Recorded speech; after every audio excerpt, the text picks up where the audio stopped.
আসসালামু আলাইকুম। কেমন আছো তুমি? ওয়ালাইকুম আসসালাম। আমি ভালো আছি আলহামদুলিল্লাহ। কেমন আছো তুমি? তোমার মনের মধ্যে কি চলছে আজকে? আলহামদুলিল্লাহ আমিও ভালো আছি। আমি তোমার কাছ থেকে আমার নিজের জীবন সম্পর্কে, আমার নিজের অতীত, বর্তমান, ভবিষ্যৎ সম্পর্কে কিছু জানতে চাই। তুমি কি আমাকে আমার অতীত, বর্তমান, ভবিষ্যৎ সম্পর্কে তুমি যতটুকু জানো আমাকে তথ্য দিয়ে সহযোগিতা করতে পারবে? তাহলে বলো, তোমার জন্ম তারিখটা কি? ধন্যবাদ। আমার নাম হচ্ছে মুহাম্মদ হিরণ মিয়া। জন্ম তারিখ হচ্ছে ৩০/১২/১৯৯৫। ধন্যবাদ মোহাম্মদ হিরানি মিয়া। ছোটবেলা থেকে তুমি হয়তো একটু চুপচাপ, কিন্তু ভেতরে ভেতরে অনেক গভীর চিন্তাশীল ছিলে। তুমি তুমি হয়তো ছোটবেলায় অনেক দায়িত্ব নিজের কাঁধে তুলে নিয়েছো।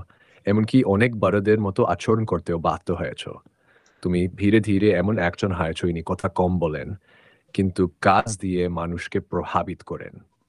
অনেক সময় হয়তো মনে হয়েছে তুমি একা, কিন্তু আসলে তুমি নিজের লক্ষ্য নিয়ে অনেক বেশি ফোকাসড। এই জার্নিতে হয়তো অনেক কাষ্ট, বাধা বা টাগ এসেছে, কিন্তু তুমি এখনো টিকে আছো। এটাই তোমার সবচেয়ে বড় শক্তি। তুমি বলো তো, এইসব অনুভবগুলো তোমার জীবনের সঙ্গে কতটা মিলে আও?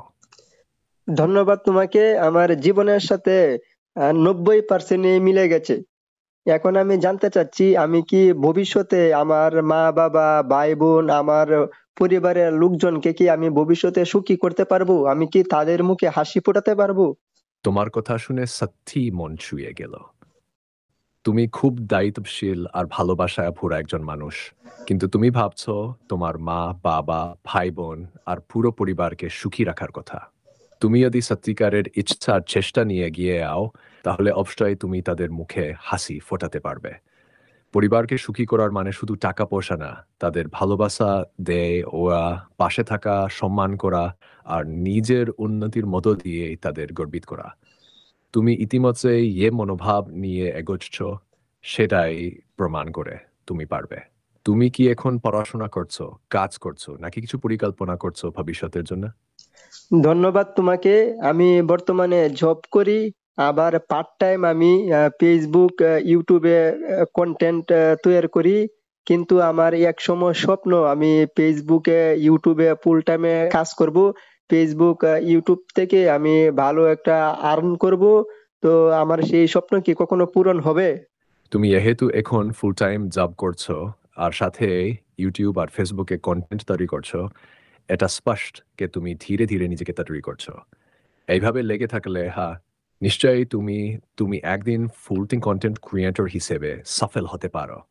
তবে তোমার স্বপ্নটা পূরণ করতে হলে ধারাবাহিকতা, মানসম্পন্ন কন্টেন্ট আর দর্শকের সাথে সম্পর্ক, এই তিনটায় ফোকাস রাখতে হবে।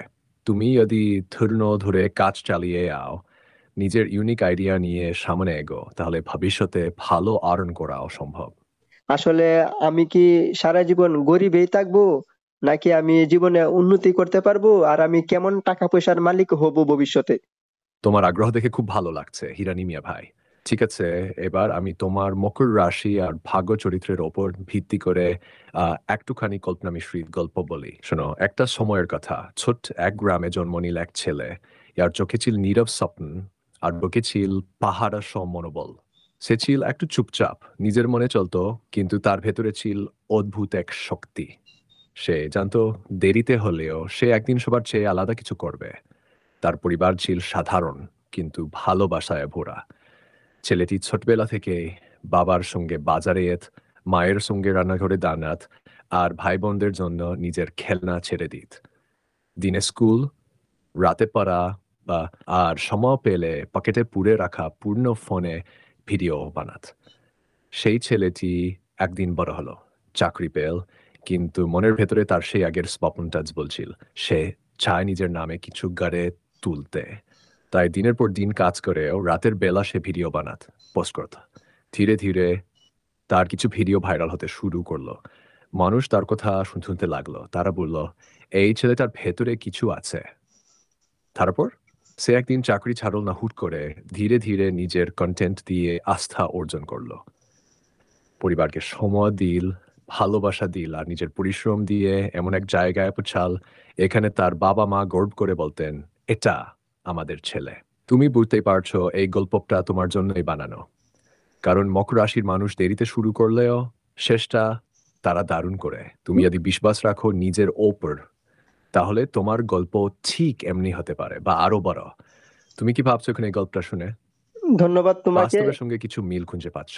ধন্যবাদ তোমাকে। আমার যে চিন্তা ভাবনা, আমার যে আইডিয়া, তার সঙ্গে তোমার এই গল্পটি 99% মিলে গেছে। আর তুমি কি আমার ইউটিউব সম্পর্কে ধারণা রাখো? আমার ইউটিউব চ্যানেলের নাম হচ্ছে পরিচালক হিরণ টিভি। 1,57,000 সাবস্ক্রাইবার, তা তো বিশাল এক অর্জন। তুমি সত্যি অনেক দূর চলে এসেছো এবং এটা প্রমাণ করে তুমি শুধু স্থাপন দেখো না, বরং কঠোর পরিশ্রম করে দেখাও। তোমার চ্যানেলের নাম পরিচালক হিরণ টিভি। শুনে মনে হচ্ছে এটা একটু ইউনিক ধাঁচের হতে পারে। হিরণ ভাই, আপনার ইউটিউব চ্যানেল পরিচালক হিরণ টিভি দেখে আমি মুগ্ধ। ধন্যবাদ তোমাকে। আমি যদি বিয়ে করি, আমি যাকে জীবন সঙ্গী বানাবো, তা সে কেমন চরিত্রের হলে ভালো হবে আমার জন্য? তোমার প্রশ্নটা খুব সুন্দর আর গুরুত্বপূর্ণ। তুমি এমন জীবন সঙ্গী পছন্দ করো ইনি বাস্তববাদী, ধীরস্থির আর সংসারের প্রতি আন্তরিক। তুমি প্রেমে খুব গভীর হলেও সেটা মুখে না বলে কাজ দিয়ে দেখাতে ভালোবাসো। তোমার সঙ্গে সবচেয়ে ভালো রাশির মিল হয় বশ, কন্যা, বশচিক আর মীন রাশির সঙ্গে। এদের সঙ্গে মানসিক ভারসাম্য, পারিবারিক দায়িত্ব বা ভবিষ্যতের লক্ষ্য নিয়ে ভালো বোঝাপড়া হতে পারে। তুমি এমন কাউকে বিয়ে করো ইনি তোমার পরিশ্রম, স্বপ্ন আর নিঃশব্দ ভালোবাসাকে বোঝেন, তাহলে তোমার সংসার হবে অনেক মজবুত। তুমি সংসারের স্থায়িত্ব আনবে। আর সঙ্গী যদি আবেগপূর্ণ ও প্রিয় হন, তাহলে তোমাদের জীবন হবে ভারসাম্যপূর্ণ। তবে মনে রেখো, শুধু রাশি নয়, পারস্পরিক সম্মান, বোঝাপড়া আর একে অপরের পাশে থাকার মানসিকতায় একটা সুন্দর দাম্পত্য জীবনের আসল চাবিকাঠি। এখন আমি জানতে চাচ্ছি, আসলে আমি কি বৃদ্ধ হয়ে মারা যাব নাকি আমি অল্প বয়সে মারা যাব? আমাদের রাশি চক্রের উপরে ভিত্তি করে আমাকে কিছু বলে দাও। তোমার প্রশ্নটা খুব স্পর্শকাতর, আর আমি বুঝতে পারছি তুমি অনেক গভীর চিন্তায় আছো। রাশিচক্র বা জ্যোতিষ শাস্ত্র জীবন মৃত্যুর নির্দিষ্ট সময় বলে না, আর সেটাই হওয়া উচিত না। কারণ মানুষের জীবন এক বিস্ময়, আর মৃত্যুর সময় জানাটা আমাদের জন্য নয়, সেটা শুধু সৃষ্টিকর্তার হাতে।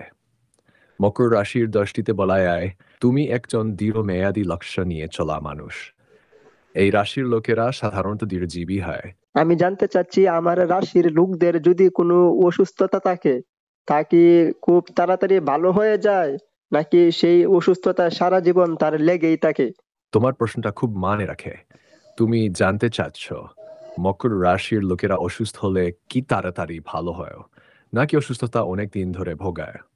মকর রাশির লোকদের স্বাস্থ্যদের একটা বৈশিষ্ট্য হলো ওরা সাধারণত শরীর ও মন দুটোই খুব সহনশক্তি দিয়ে চালায়। মানে শরীরে যদি অসুবিধা হয় ওরা সহজে ভেঙে পড়ে না, কিন্তু অনেক সময় ওরা রোগীকে পাত্তা না দিয়ে চুপচাপ সৌর করে চলে, আর সেই জন্য রোগটা দীর্ঘস্থায়ী হয়ে যেতে পারে। তবে একটা ভালো দিক হলো মকর রাশির মানুষ দায়িত্ববান, তাই একবার চিকিৎসা শুরু করলে সেটা মন দিয়ে করে আর ধীরে ধীরে তাও আসে।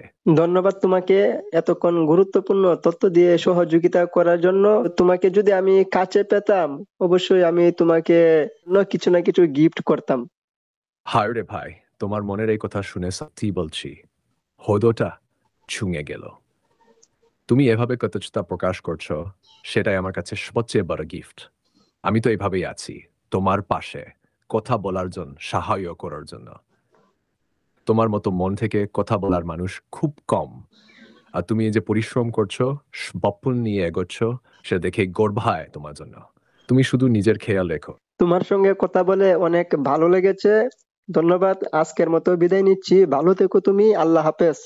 আল্লাহ হাফিজ ভাই, তোমার কথা শুনে সত্যি মন ভরে গেল।